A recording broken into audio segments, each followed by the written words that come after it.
of the establishment of diplomatic ties between China and Russia, and China's top diplomat said bilateral cooperation between the two will continue on multiple fronts. 我们始终把欧洲放在中国对外关系的重要的位置上。 Europe is always an important priority on China's diplomatic agenda. China supports European integration and a united and strong EU.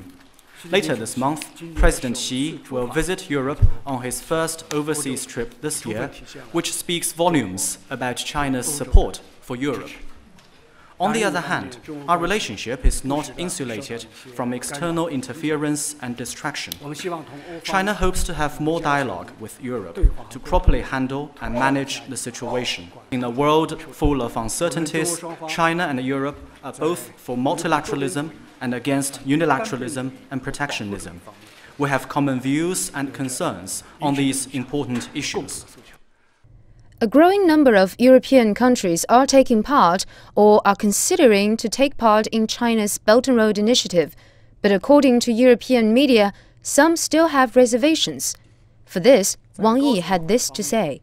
普京总统将应习近平主席的邀请 President Vladimir Putin will attend the second BRF at President Xi Jinping's invitation, and President Xi intends to pay a state visit to Russia at President Putin's invitation.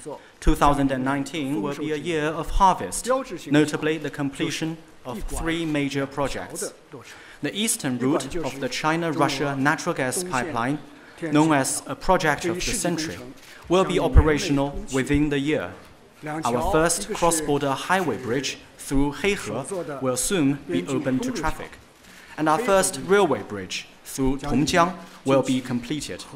China and Russia will also seek greater complementarity between the BRI and the Eurasian Economic Union.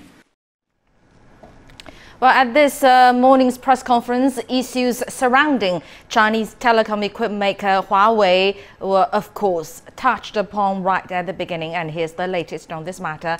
Huawei has confirmed it is suing the U.S. government. The telecom giant says the ban restricting its business in the U.S. is unconstitutional. The ban is part of the U.S. defense bill passed into law last year.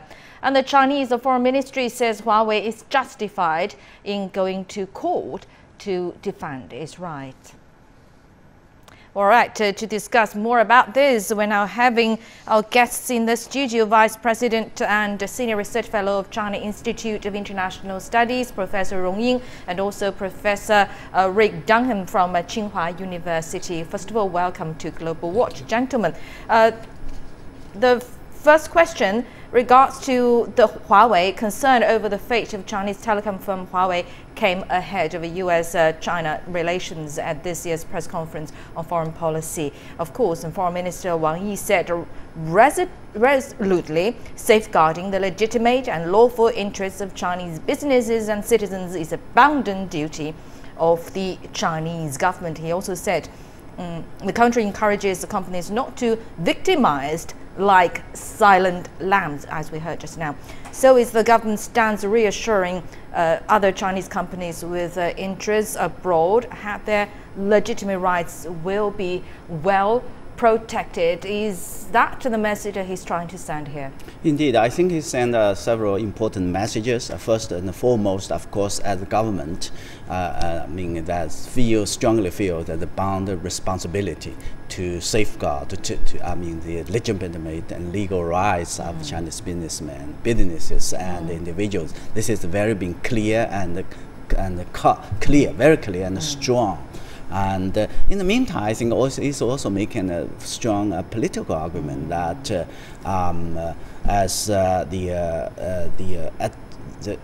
actually the case itself indicates that the U.S. government's effort to pursue a kind of a political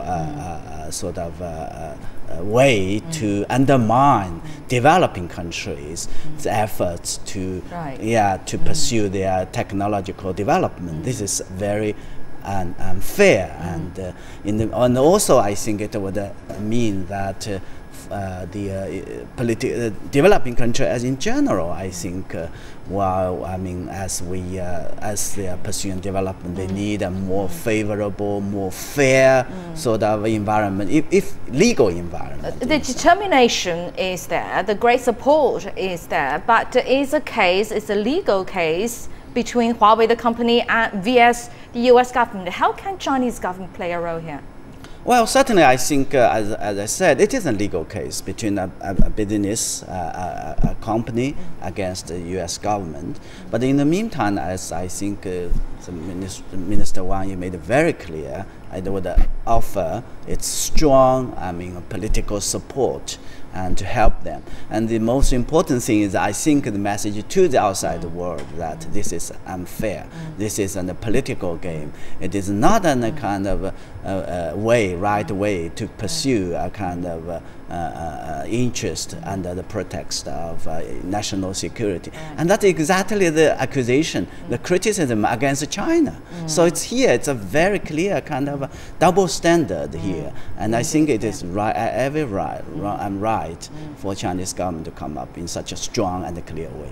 Rick, the Foreign Minister, the State Councilor and the Foreign Minister Wang Yi also once again criticized the U.S. decision to brand the country as a strategic competitor. China was defined as an enemy for a while, indeed, to the U.S. Wang Yi said just now that a trade war is never the right solution. In a globalized world, it's particularly unhelpful as it will harm the initiator as well as the target country as well. So there's no winners in any kind of trade wars. But why is Donald Trump doing this, to pressure China like this? Well, first, the designation as strategic competitor to me is political talk. I mean, obviously the United States and China are economic competitors. Enemies is a whole other story, and I think Wang Yi made clear the two countries are not enemies, and that it's wrong to try to characterize it as some in the United States have, as being adversaries. You can be competitors without being enemies. Now, what Donald Trump is doing, so many people in the world are trying to figure out. There's no easy answer. He's unpredictable. He wants concessions. But it's not Donald Trump's personal choice or personal preference to pressure China like this. It's kind of collective thoughts, collective decision, isn't it? Well, it reflects the thoughts of certain people or certain elites in the U.S. Well, Donald Trump has an obsession with trade deficit and tariffs. So those are his idea. But the elites, and it is bipartisan in America, have complaints with China on trade, on economic policy, on human rights. And I do think that in that way you can lump them all together across party lines. And I think what Wang Yi is trying to do is point out the two nations have more in common and share the goals, and rather than be destructive, even though there are legitimate differences between the countries, we should think of what puts the two countries together and try to move ahead and negotiate the differences rather than have threats, lawsuits, and take it to a destructive level.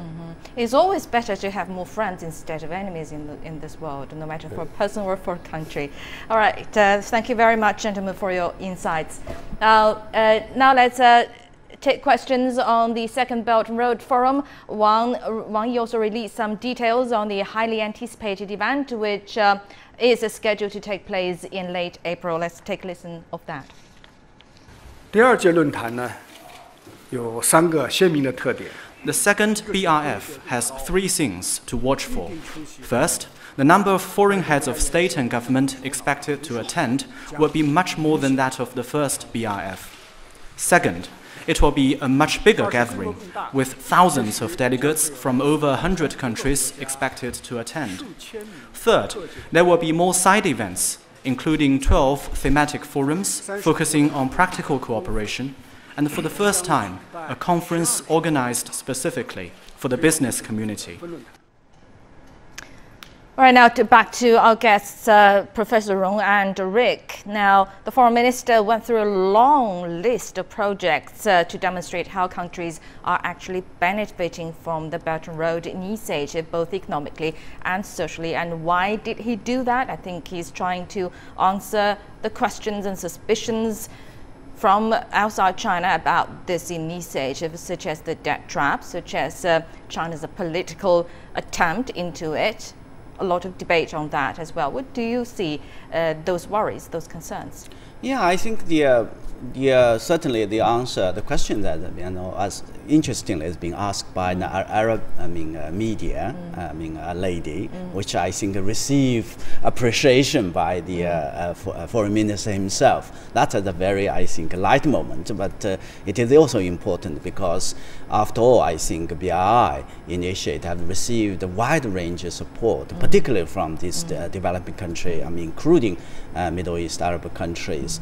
And I think he was, of course, he explained, what it would be doing, in terms of the scale, the level of representation, and also the themes and so on and so forth. What impressed me most, I think, of course, while in answering this question and the questions afterwards, he made a point that instead of the kind of a trap of debt that has been criticized unfairly by other media, it is going to be a pie of development that is going to benefit local population as well, I think, the countries along the road. This is a very strong message. But how to do that? This is important. I think he certainly made a lot of sort of introduction about what's going to do, and more importantly, I think he also shows a kind of openness by saying that it is a new initiative. We welcome constructive advices, and we were looking for cooperation. Third-party market cooperation, an initiative like that to make it more successful. Right. So this is an initiative by China, but the benefits is going to be enjoyed by the countries around the world, particularly those along the BRI initiative. And the intention of BRI actually was again and again stressed by the Chinese government that all the decisions were made by both sides. At least it's not China's decision alone, so there's no such thing as a political intention into it, or China's purpose to create unilaterally any kind of a debt traps or that sort of thing. China is always aiming cooperation and win-win result. But Rick, US has never been part of the Belt and Road Initiative, and it seems that the government, especially Donald Trump's government, doesn't really want to be part of the Belt and Road Initiative, but they sent some observers to one of the Belt and Road forums in China to observe how it is going. So what do you think are the major worries from the US? Well, I think one is in geopolitical terms, and I'm not saying that it is right or it's wrong. I think that the United States sees China building closer ties around the world, which they either could see a threat to US diplomatic interest or US economic interests. China is showing much more interest, much more positive interest in Africa, all around Asia. In both the Obama and the Trump administrations, there's been far less attention paid to what's going on in Africa, to Southeast Asia. There's been a dialing back in Latin America. And I think a lot of American companies see what's going on with China reaching out as a potential threat to their markets. Now, that's not saying that it isn't good what China is doing, but I think that explains part of it. I do think that there is some irrational fear of what China is doing for geopolitical reasons, but my view is competition is good. Competition among products, competition among countries, and China is reaching out to Africa, Japan is reaching out to Africa, Europe is reaching out to Africa too. I think that this will benefit both African countries and the global economy. Well, we hope we can continue our discussions further, but due to time limit, we'll have to end it here. And thank you very much, Professor Rong Ying, Vice President of Senior Research Fellow of the China Institute of International Studies, and Professor Rick Dunham from Tsinghua University. Thank you very much for your input, indeed. And looking forward for this year, China will continue to push for cooperation in various fields on the international stage. The country will host 3 major diplomatic events in 2019. CGTN's Ma Ke has all the details on that. A shared future concerted action, and common development. These are the themes for this year's Boao Forum. It'll feature around 50 official sessions, including the opening plenum and roundtable discussions. They are formatted under 5 modules, covering global economic outlook, multilateral cooperation, technological innovation, and high-quality growth. Another module will focus on critical issues like health and livelihood under the theme Openness and Cooperation. This spring will also see the second Belt and Road Forum for International Cooperation in April. The event mainly includes the opening ceremony, roundtable discussions, and high-level meetings. Chinese President Xi Jinping announced the event during last year's APEC CEO Summit. He says it is not an exclusive club that is closed to non-members, nor a trap as some have labeled it. President Xi calls it an open platform with shared opportunities and common development. The second China International Import Expo will happen at the same date and place as last year, but will be larger in scale. Hundreds of companies have confirmed participation in the event. Most exhibitors participated in the first expo, and many of them are the world's top 500 companies or industry leaders. Many foreign small and medium-sized enterprises have shown interest, and so organizers have booked a large exhibition space, 10,000 square meters, for the event. 马克 CGTN. Under a slowing global economy fraught with rising uncertainty, China's biggest annual political gathering convenes. The country's top legislators and advisors meet in the nation's capital. New legislation, new growth targets, and new reforms, from monetary to fiscal to foreign policy, from improving living standards to development initiatives, will show you the challenges and opportunities facing China in its new era of openness. Join CGTN's coverage of this year's Two Sessions as our integrated media platforms and international reporting team brings you in-depth analysis of decisions impacting China and the world. CGTN and the Two Sessions 2019. Welcome back to Global Watch. Now moving on with our special coverage of the Two Sessions. After checking out China's foreign policies during the Foreign Ministers' press conference, now let's turn to CGTN's digital team to find out what they have for us. Well, since today is International Women's Day, first of all, let's take a look at the chemistry between politics and also women in China. Whether you are with us on this channel or on CGTN's mobile app, you will have full coverage of this special topic. With me in the studio are CGTN's new media editor Marco Shan and my colleague Jing Qiao right here in the studio with us. We'll start with Michael over there. So Marco, what do you have for us on the International Women's Day?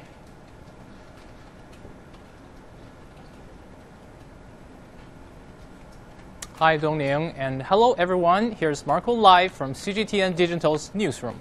And first of all, I'd like to give a shout out to all the female workers around the world for their amazing contributions. As a matter of fact, International Women's Day will always be a part of every year's Two Sessions, and this year is no exception. That's why the digital team today sent our reporter Dean to interview female delegates attending the ongoing Two Sessions to learn more about how they ended up on the political path. And we have another original video to be released very soon by Dongxue, a video explaining the secret language in the Two Sessions seating plan. And of course, for our website as well as social media, we're going to be primarily focusing and analyzing Chinese Foreign Minister Wang Yi's press conference and the NPC's work report. So now it's time to see what the TV studio is doing. So tell us about it, Ying Qiao. Thank you, Marco, and here's what you don't want to miss on CGTN's TV. This morning, lawmakers continue to examine the budget report as political advisors take a break today. Also this morning, Chinese Foreign Minister Wang Yi has just met the press, where he spoke about the legacy of Chinese diplomacy over the past 7 decades. China's top diplomats spoke about various issues from the situation on the Korean Peninsula to U.S. attacks on Chinese tech giant Huawei. CGTN's very own Mike Walter, Tian Wei, and Dr. Robert Kuhn reported from the presser. So if you missed it, you can check it on CGTN's website and mobile app. This afternoon, we'll also go live as lawmakers hear the work report of the head of the Standing Committee of the National People's Congress, Li Zhanshu. This is a very important thing because even though the National People's Congress is China's legislature, its entire session only meets once a year during the two sessions. And because of this, a lot of legislation usually passed by the 150 members or so of the Standing Committee. And meanwhile, ministers and lawmakers also meet reporters in the hallways of the Great Hall of the People. CGTN's Tang Bo and Zhou Yun will be reporting live. Dongning. Indeed, Marco, let's get back to you. Let's talk a little more about the stories you've been gathering online. Well, before that, I've noticed that I'm the only woman in this studio, indeed. But of course, we have my colleagues Tian Wei and also our reporters Hou Na and Hou Yun at the Great Hall of People reporting, covering the whole thing, indeed. Now, Marco, what do you want to share with us today?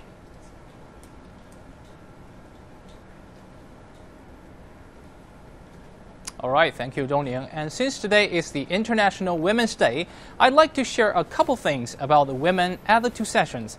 So before we start, I have a question for you. Do you know how many female candidates are in this year's two sessions?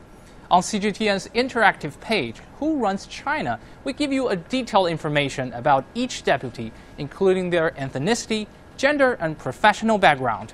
And among the 2,975 deputies at the 13th NPC, there are 742 females. That means female deputies only account for nearly 25% of the total. However, this proportion has increased from 20.2% at the 10th NPC. And you'll also find that the younger the deputies, the more balanced the gender ratio. So that's only one part of the information I've got from the interactive page, and there's a lot more to be found. And back to you, Yingqiao. Thanks, Marco, and here's some highlights from our stories at TV. So for today's episode of our special series, CGTN Observes, CGTN's Zhou Yue explains why China's Belt and Road Initiative isn't necessarily a Chinese pet project, but a project for the world. And next, CGTN's Wang Mengzhen talked to a construction worker and his wife in Beijing to see how China's individual income tax cuts have put more money in their pockets. And our reporter Huawei also took a look at how farmers were lifted out of poverty by shifting from growing just grain and vegetables to strawberries. And lastly, on yesterday's Global Business, Guan Xing presented part of a survey from more than 20 economists on China's economy. The China Econ Survey is a special series during the two sessions. Dongning. Thank you very much, Yingqiao. Well, Marco, today we are now joined in the studio by Mr. Rong Ying. He's the Vice President of China Institute of International Studies. I understand you've been trying to find out the major concerns of people on the social media. So tell us more about the frequently asked questions social media users have for our guests. So what's your pick today?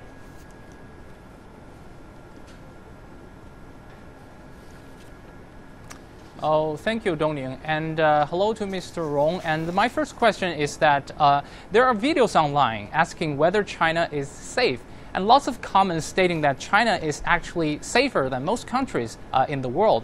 So what do you think about it? Does it mean that China is more suitable for female travelers? I'm asking because this today's special occasion. Well, I feel safe. Definitely, I feel safe too. I think I traveled a lot, travel around the world, many countries, developed countries, developing countries, country in the north, a country in the south, countries in the east, and country west. Indeed, I think the top concern for a traveler is of the safety and the security of its person himself and the families. So I think, at least from my own experiences, compared to the other countries that have been traveled, I feel China certainly is, if not the safest, but it is the one of the safe country. And my conversations, interactions with friends and others, and they also said that China is one of the safest country in the world. And I'm not sure whether for females, because if I say that, that may risk a danger of a kind of bias against the female, thinking that the female concerned more. I can but I can understand. Yeah, I can understand the question, but I definitely, if it's safe for me. Answer responsibly that I feel safe in China as well. So, Marco, here's the answer for our online viewer who asked this question, China is safe enough for both men and women, for both half of the skies, indeed. So do you have any other questions from our online viewers?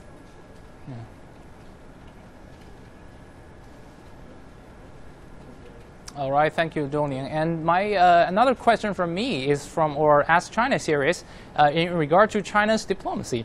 And so it tells like what else can China do to help other developing countries? Right, indeed. We talked a little bit about that just now, actually, how to help other developing countries. Indeed, I think China, first of all, China is a developing country, and I think it will remain a developed country for a long time to go. So this is, I think, brings China to develop country with a very strong sense of affinity and solidarity. And China certainly, I think, for the past decades, particularly the 4 decades since reform and opening, but also in the past 7 decades as China, the new China established, I think China has developed itself now becomes, I think, we call ourselves now building a society, a well-off society all around the world. In other words, a middle-income society. And China's success has provided kind of inspiring. It's kind of example that inspired developing countries that if China can do, why not? Why cannot we do? That's exactly the question I think raised by the journalist from Ghana and the Chinese model implications or inspiration.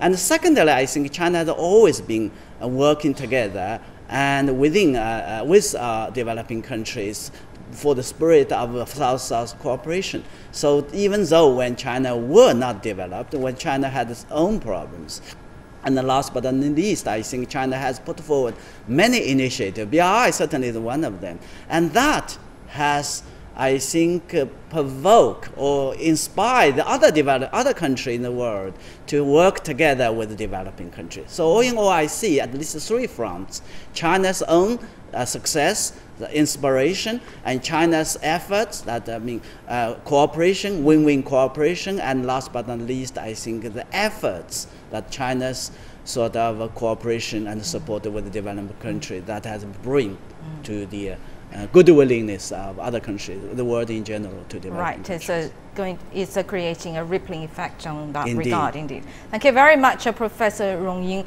our current affairs commentator. Thank you very much for your insight. And I'll thank you also my colleagues Marco Shan and Jing Qiao here in the studio. And every day for the next 2 weeks, Global Watch and CGTN's new media team will bring you the latest on China's annual political season, and also live coverage will also be available on the CGTN app. And again, happy the Women's Day to all my female colleagues who have been busy since the opening of the 2 sessions on the coverage, on so many coverage every day on the very important political season of China. And stay tuned on CGTN for all their coverages.